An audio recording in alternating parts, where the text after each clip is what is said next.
Mission 4। কি এই mission 4? কেন সারা ভারতবর্ষ জুড়ে সকল হিন্দু এক হও এই ধ্বনি প্রতিদিন শোনা যাচ্ছে? আর এই নিয়েই আজকের এই ভিডিও। প্রত্যেকের কাছে অনুরোধ রইল পুরো ভিডিওটা দেখার জন্য। এই আলোচনা করার আগে আমাদের একটু পূর্বের দিকের আলোচনা করতে হবে, অর্থাৎ স্বাধীনতার পূর্বের আলোচনা। স্বাধীনতার পূর্ব থেকেই ভারত ও পাকিস্তানের সম্পর্কটা খুব একটা বন্ধুত্বপূর্ণ ছিল ঠিক তা বলা যায় না, যদিও সবটাই ছিল অখণ্ড ভারত।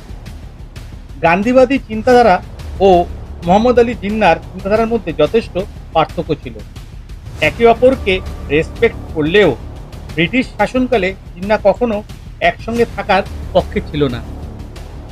জিন্নার মতে যেহেতু পশ্চিম পাকিস্তানে মুসলিম সম্প্রদায়ের সংখ্যা ছিল বেশি, তাই সে এক নতুন মুসলিম দেশ করতে চেয়েছিল। সেই সময় ব্রিটিশ গভর্নর জেনারেল ছিলেন লর্ড মাউন্ট ব্যাটেন। যদিও মহাত্মা গান্ধী অনেকবার জিন্নাকে বোঝানোর চেষ্টা করেছিলেন এই অখণ্ড ভারতকে বিভাজন না করে হিন্দু ও মুসলিম যাতে একসঙ্গে থাকতে পারে, তার জন্য স্বাধীন ভারতের প্রধানমন্ত্রী করার প্রস্তাবও তিনি তাকে দিয়েছিলেন। কিন্তু ধূর্ত জিন্না জানতো যে মাউন্ট ব্যাটেন থাকতে থাকতে দেশ বিভাজনের প্রস্তাবটা তুলেই ধরতে হবে, এবং পরবর্তী জিন্না এই ইচ্ছাটাই পূরণ হলো। ধর্মের ভিত্তিতে দেশ দুই ভাগে বিভাজন হলো।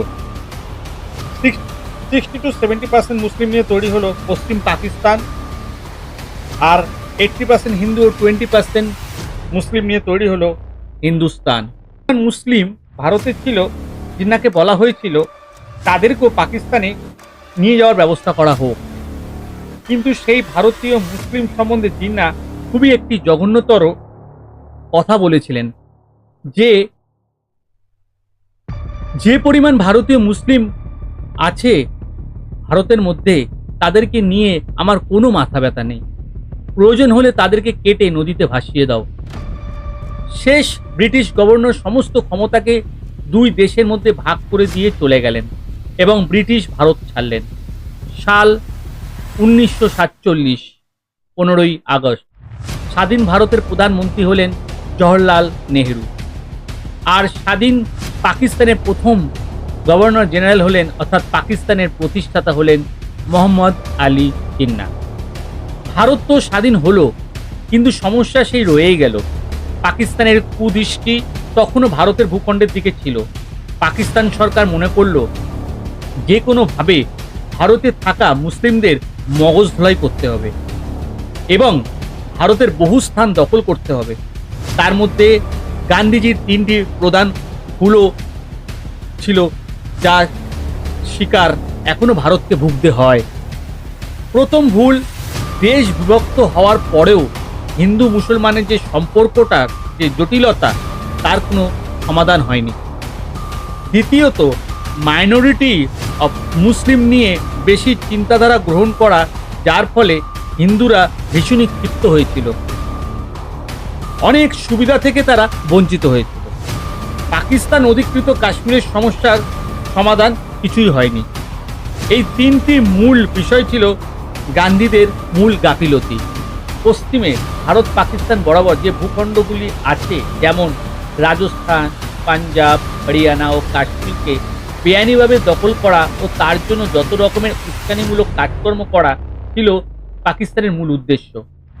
অন্যদিকে যেহেতু পূর্ব পাকিস্তান পশ্চিম পাকিস্তানের কন্ট্রোলে ছিল, পাকিস্তানি সরকার চেয়েছিল পূর্ব পাকিস্তান সংলগ্ন যে ভূখণ্ডগুলি আছে, অর্থাৎ পশ্চিমবঙ্গের বিভিন্ন জেলা ও 7 পয়েন্টসগুলি দখল করা। এই হচ্ছে তাদের মূল উদ্দেশ্য। পাকিস্তান সর্বত্র ইসলাম কান্ট্রি তৈরি করার মতলবে ছিল। যেহেতু পূর্ব পাকিস্তান এই পশ্চিম পাকিস্তানের কন্ট্রোলে ছিল, সেই সময় পশ্চিম পাকিস্তান সরকার যেভাবে পূর্ব পাকিস্তানের উপর অত্যাচার শুরু করেছিল, যে সেখানে থাকা সমস্ত হিন্দু ও মুসলিম নিরীহ ব্যক্তিদের খুব কষ্টকর হয়ে উঠেছিল। পশ্চিম পাকিস্তান পূর্ব পাকিস্তানের ওপর ভাষাগত সমস্যা তৈরি হয়েছিল। পশ্চিম পাকিস্তানের ভাষা ছিল উর্দু, আর পূর্ব পাকিস্তানের ভাষা ছিল আমাদের মতন বাংলা। পশ্চিম পাকিস্তান ও পূর্ব পাকিস্তানের উপর ভাষাগত শিক্ষাগত, সংস্কৃতিগত, ব্যবসাগত ও স্বাধীনভাবে চলাফেরা সবকিছুর উপরেই একটা বাধা নিষেধ শুরু করলো পশ্চিম পাকিস্তান। সেই সময় পূর্ব বাংলা এতভাবে অত্যাচারিত হয়েছিল যে তারা সিদ্ধান্ত নিতে শুরু করলো যে তারা আর পশ্চিম পাকিস্তানের কন্ট্রোলে থাকবে না। সেই সময় এই স্বাধীনতা করার লড়াইতে বহু মুক্তিযোদ্ধারা এগিয়ে এসেছিল, যার মধ্যে সবচেয়ে বড় লিডার ছিলেন শেখ মুজিবুর রহমান, যার সহযোগিতায় শুরু হলো স্বাধীন সার্বভৌম দেশ গঠনের পরিকল্পনা। এবং সেই সময় পূর্ব বাংলার জনভোটও হয়েছিল এবং শেখ মুজিবুর রহমান বহু ভোটে জয়লাভও করেছিল, কিন্তু পশ্চিম পাকিস্তান সরকার সেটাকে মেনে নেয়নি।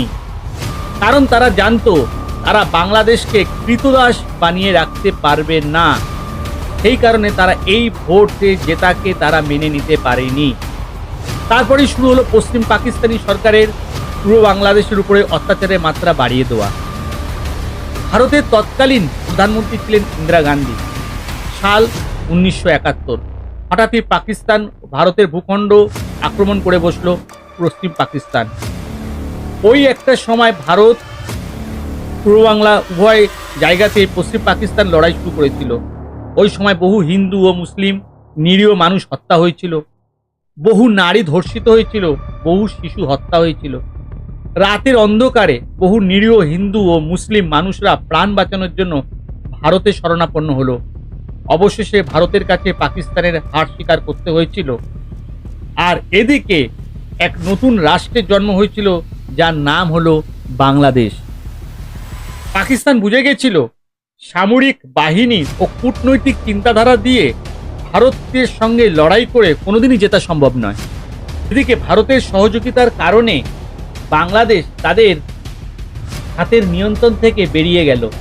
অতএব তাদেরকে দুর্বল করার জন্য এক নতুন ফন্দি বানাতে হবে, যাতে প্রয়োজন হবে না কোনো সেনাবাহিনী আর কোনো অস্ত্রশস্ত্র। অর্থাৎ পাকিস্তান নতুন এক ফন্দির চিন্তাধারা নিল।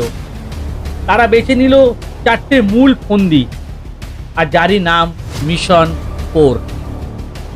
এখন মিশন 4-এর ওই 4টি পয়েন্ট নিয়ে আমি আজকে আলোচনা করব।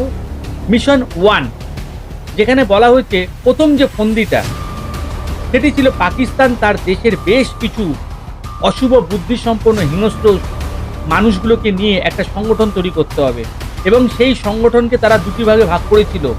একটি ভাগ ছিল ভারতে, আর একটি ভাগ, যেটি দ্বিতীয়টি হয়েছিল বাংলাদেশে। এই সংগঠনের মূল কাজ হবে ভারতীয় মুসলিম ও বাংলাদেশে থাকা বাংলাদেশীয় নিরীহ মানুষদের ধর্মের মায়াজালে জড়িয়ে দুই দেশের মুসলিম সংগঠনকে শক্তিশালী করতে হবে। বোঝাতে হবে মুসলিম মুসলিম ভাই ভাই।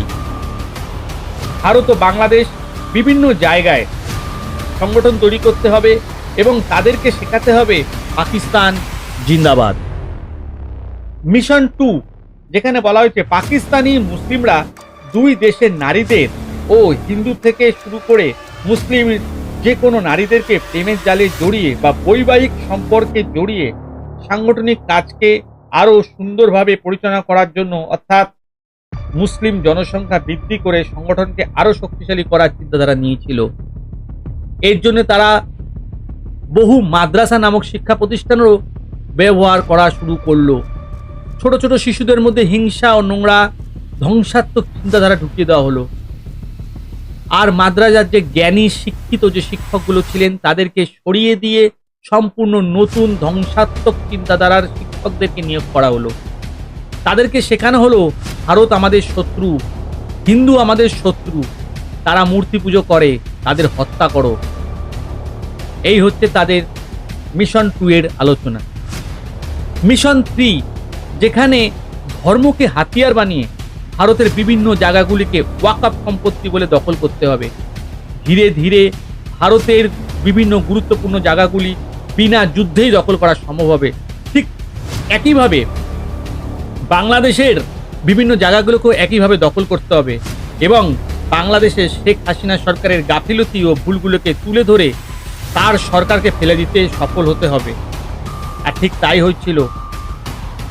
তারা এই সরকারের ভুলগুলোকে তুলে ধরে তারা এই সরকারকে ফেলে দিয়েছিল। প্রধানমন্ত্রী শেখ হাসিনা দেশ ছেড়ে পালিয়ে গেল। তারপরেই শুরু হলো বাংলাদেশের বিরাট অরাজকতা। ছাত্র সংগঠনের নাম করে যেভাবে সারা বাংলাদেশে লুট পাট খুন ধর্ষণ চলেছিল, শুধু তাই নয়, রাজভবনও দখল হয়েছিল। আপনারা কি মনে করেন কোনো ছাত্র সংগঠনের প্রতিবাদ লড়াই এই খুন ধর্ষণ লুটপাটের মাধ্যমে হয়? এই সময় বহু হিন্দু তো নিধন হয়েই ছিল, তার সঙ্গে বহু মুসলিম ও নিরীহ মানুষ হত্যা হয়েছিল, নৃশংস হত্যা করা হয়েছিল, বহু পুলিশ অফিসারকে হত্যা করা হয়েছিল, বহু সরকারি কর্মচারীকে হত্যা করা হয়েছিল, বহু সেলিব্রিটিকে হত্যা করা হয়েছিল, বহু হিন্দু ও মুসলিম নিরীহ নারী ও পুরুষকে। এমনভাবে যে হত্যার খেলা চললো, সেটা কোনো শিক্ষিত ছাত্র সমাজ করতে পারে বলে কি আপনারা মনে করেন? এটা আপনাদের মতামত কমেন্টস করে জানাবেন। সারা বাংলাদেশ জ্বলল, সারা বিশ্ব দেখলো, আর পাকিস্তান মজা নিল।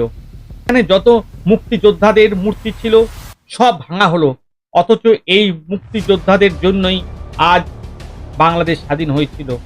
আচ্ছা বলুন তো, বর্তমানে ভারতের কেন্দ্রীয় সরকার বিজেপি, তারা ক্ষমতায় আসার পর কোথাও কি কোনো গান্ধীর মূর্তি বা তার ফটো ভাঙা হয়েছিল? পার্থক্য এই জায়গাতেই। এটা সম্পূর্ণটা একটি পরিকল্পনা, এবং এই পরিকল্পনাটা কাজে নিশ্চয়ই বুঝতে পারছেন। অর্থাৎ বিনা যুদ্ধে ভারত ও বাংলাদেশকে জয় করা বা বহিরাগত অশুভ মৌলবাদী শক্তি দ্বারা নিয়ন্ত্রণ করাই ছিল তাদের মূল উদ্দেশ্য। এবার আলোচনা করব মিশন 4। বহিরাগত মুসলিমরা ঠিক করেছে আমাদের প্রতিনিধিরা দুই দেশের যেখানে যেখানে আছে তারা সবার আগে বর্তমান শাসকদের নিজেদের কন্ট্রোলে আনতে হবে, অর্থাৎ রাজনৈতিক শক্তিকে অধিকার করতে হবে। কিন্তু কিভাবে? সেটা হলো রাজ্যের সরকারকে অর্থাৎ শাসক দলকে ভোটের লোভ দেখাতে হবে, মুসলিম ভোট ব্যাংককে বানাতে হবে। তার জন্য তাদের কিছু কথা বা তাদের শর্ত শাসকদেরকে মেনে নিতে হবে। তাদের মূল উদ্দেশ্য হলো রাজ্য সরকারের যে ক্ষমতা নিজের আওতায় আনতে হবে এবং সেই ক্ষমতাকে কাজে লাগিয়ে বিভিন্ন কার্যসিদ্ধি করতে হবে। এরপর যত হিন্দু আছে তাদেরকে লুট হত্যা ও ধর্ষণের মাধ্যমে রাজ্য থেকে বিতাড়িত করতে হবে। বেশ, এইভাবে দুই দেশের মধ্যে বিভিন্ন রাজ্যগুলিকে দখল করে পূর্ব পাকিস্তানের মতন কৃতদাস বানিয়ে রাখতে হবে, এই ছিল তাদের উদ্দেশ্য। কিন্তু ঈশ্বর সর্বদা সত্যের পথে চলে, তার কোনো ধর্ম হয় না। শিখ, হিন্দু, মুসলিম, খ্রিস্টান, বৌদ্ধ, জৈন সবাই তার সন্তান। তাই পাকিস্তানি নোংরা কূটনৈতিক চিন্তাধারা ভারতীয় ও বাংলাদেশের বহু শিক্ষিত মানুষগুলো বুঝে গেছিল। বিশেষ করে যারা 1971-এর ঘটনাগুলো উপলব্ধি করেছিল যে কিভাবে তারা বাংলাদেশকে কৃতদাস বানিয়ে রেখেছিল, সেটা তারা মনে রেখেছিল। 21শে ফেব্রুয়ারির আন্তর্জাতিক ভাষা আন্দোলনকে ভুললে হবে না। পাকিস্তান সরকার কিভাবে বহু তরুণের প্রাণ কেড়ে নিয়েছিল। আজ যে বাংলা ভাষার জন্য তারা শহীদ হয়েছিল, তার জন্য দায়ী এই পাকিস্তান। বর্তমান বাংলাদেশ কিভাবে অস্বীকার করে 1971-এর পাকিস্তানের শোষণকে? বাংলাদেশ কি করে ভুলে যায় বাংলা ভাষাকে আন্তর্জাতিক ভাষা করার দাবিতে যে শহীদ হওয়া তরুণদের কথা? বাংলাদেশ কিভাবে ভুলে যায় মুক্তিযোদ্ধাদের কথা, শেখ মুজিবুর রহমানের কথা? এরপরেও কি তারা পাকিস্তানকে বাপ বলবে? আমরা জানি বহিরাগত মৌলবাদী অশুভ শক্তি সম্পন্ন মুসলমান কখনোই আমাদের ভাই হতে পারে না। এরা সাধারণ নিরীহ মুসলিমদের ইতিহাস ভুলে যেতে বলে, কারণ তারা জানে যে তারা বাংলাদেশ ও ভারতের উপর কত রকম নোংরামি করার চেষ্টা করেছিল। ভারতের মানুষ সত্যিটা জানে, ইতিহাসটাও জানে, তাই তারা ইতিহাসকে অস্বীকার করে না। কিন্তু তারা বাংলাদেশের মুসলিম ও ভারতীয় মুসলিমদেরকে ইতিহাসটা ভুলে যেতে বাধ্য করে। পাকিস্তান সারা বিশ্বে ইসলাম প্রতিষ্ঠা করার প্রচেষ্টায় রয়েছে। ভাবুন এই প্রচেষ্টার ফলাফল কতটা খারাপ হতে পারে, আমি তা কিছু পয়েন্ট দিয়ে আপনাদেরকে বোঝানোর চেষ্টা করছি। প্রথমত, সারা বিশ্বে অন্য ধর্মের মানুষ ইসলামের এই ধরনের নোংরা কার্যকলাপকে ঘৃণার চোখে দেখতে শুরু করেছে। দ্বিতীয়ত, এদের কুকর্মের জন্য মুসলিম সম্প্রদায় অপমানিত হচ্ছে। সারা বিশ্ব ইসলাম ধর্মের মানুষকে জঙ্গি হিসাবে মনে করছে। তৃতীয়ত, তাদের ব্যবসা বাণিজ্যের অনেক ক্ষতি হচ্ছে। রিসেন্ট কাশ্মীরের পেহেলগাঁওতে যে নৃশংস হত্যা হয়েছিল, এর ফলে বহু পর্যটনের যে ব্যবসার ক্ষয়ক্ষতি হয়েছিল, যেখানে বহু মুসলিম ব্যবসা করে, বহু হোটেল ব্যবসা, বহু গার্মেন্টসের ব্যবসা, বহু ট্যুরিজমের ব্যবসা আজ দুর্বল হয়ে পড়েছে, আর্থিক অবস্থা ভেঙে পড়েছে, ব্যবসার ক্ষয়ক্ষতি হয়েছে। চতুর্থত, চাকরি ক্ষেত্রে তাদের কেরিয়ারের ক্ষতি হচ্ছে। এখন বেশিরভাগ ছাত্রদের পুলিশ, ডাক্তার, ইঞ্জিনিয়ার না বানিয়ে হুজুর, নবী, মুরব্বী হওয়ার প্রস্তাব দিচ্ছে, যার ফলে ডক্টর এপিজে আব্দুল কালামের মতন তৈরি হওয়ার শিশু পাওয়া যাচ্ছে না। শিশুদের মগজ ধোলাই করা হচ্ছে, তাদেরকে জঙ্গি প্রশিক্ষণ দেওয়া হচ্ছে। পঞ্চমত, যে কোনো দেশে যাওয়ার যে ভিসা পাওয়া এখন মুশকিল হয়ে দাঁড়িয়েছে। বহু দেশ এখন মুসলিমদের প্রপার আইডি ইনফরমেশন চেক করেই দেশে রাখছে, এর ফলে বহু মুসলিম দেশ থেকে বিতাড়িত হচ্ছে। 6 নম্বর পয়েন্ট, হিন্দু মুসলিমের যে সম্পর্কটা প্রায় নষ্টের দিকেই চলে গেছে। সপ্তমত পয়েন্ট, চিকিৎসার ক্ষেত্রে অন্য দেশের যে সুযোগ সুবিধাগুলি ছিল সেগুলো প্রায় বন্ধ হতে চলেছে। অষ্টম পয়েন্ট, প্রতিবেশী দেশগুলির সঙ্গে সুসম্পর্ক নষ্ট হচ্ছে। 9 নম্বর পয়েন্ট, দেশের আর্থিক অবস্থা ভেঙে পড়ছে, ঋণের বোঝা বাড়ছে। 10 নম্বর পয়েন্ট, যে কোনো কম্পিটিশন থেকে তারা পিছিয়ে পড়ছে। পুরুষরা মহিলাদেরকে সম্মান করছে না, শুধু শিশু জন্ম দেওয়ার জন্য মহিলাদেরকে ব্যবহার করা হচ্ছে। আলটিমেট এই কালচার ইসলাম ধর্মের ধ্বংসের কারণ হয়ে দাঁড়াচ্ছে। এই মৌলবাদী অশুভ শক্তি থেকে দেশকে সুরক্ষিত করার জন্য কি কি ব্যবস্থা নেওয়া প্রয়োজন, সেই নিয়ে আমি দুটো পয়েন্ট আপনাদের সঙ্গে আলোচনা করতে চাই।